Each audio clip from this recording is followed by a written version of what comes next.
Africa is attracting growing attention as investors looked for new opportunities in a changing global economy. Global and local infrastructure investors have gathered in Dar es Salaam in Tanzania for the Infra for Africa Forum and Africa 50 General Shareholders meeting. The focus is on unlocking the infrastructure and investment needed to support Africa's next phase of growth. Blain Herman is there. Well, you might be able to hear the drum beating in the background. It's almost marching orders to get investment in as soon as possible. It shows urgency with regards to infrastructure. What about the projection that by 2050, Africa will have an expected population of about 2.5 billion?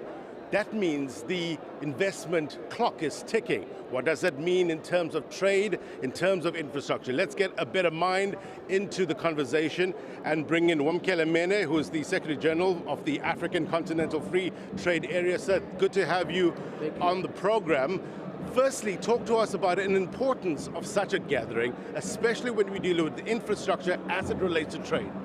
Well, thank you very much. The gathering here is really important because Africa requires, as the president of the AFDB said, between 130 and 170 billion dollars annually to invest in infrastructure. That infrastructure will benefit intra-Africa trade, building ports, bridges, trade corridors that will enable us to trade with one another across the African continent, building a domestic market. All of the connectivity of a viable, commercially viable domestic market requires sound infrastructure, which is sorely lacking at the moment. What would you say is the biggest bottleneck in terms of infrastructure that is hampering trade? Well, it seems to me, listening to the discussions this morning, that what we require is the capital injection in massive infrastructure projects in Africa that will support trade. The policies are there. The AfCFTA has been adopted and ratified by 50 countries, which is the first step to liberalizing the market. What is required next as a step and an action point is injection of capital in infrastructure that will enable goods to move across borders, that will enable people connectivity.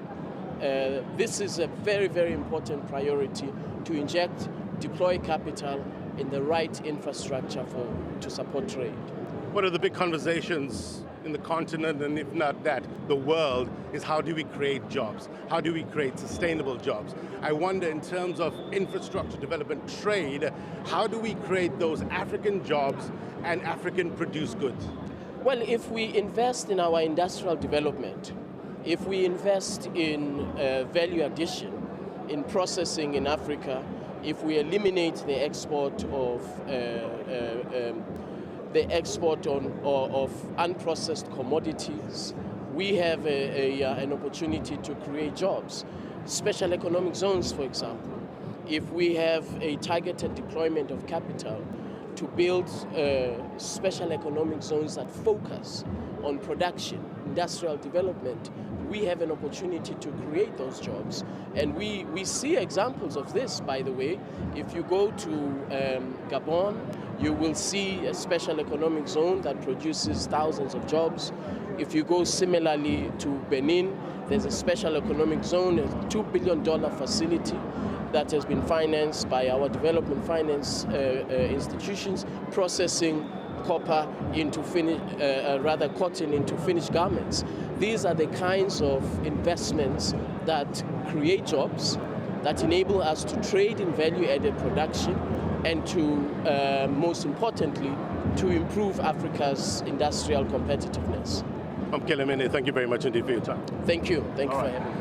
That was Wamkele Mene, who's the Secretary General of the African Continental Free Trade Area, and that is what the conversation is all about right here in Dar es Salaam. It's about how do you get Africa, in terms of infrastructure, in terms of investment, to that next level.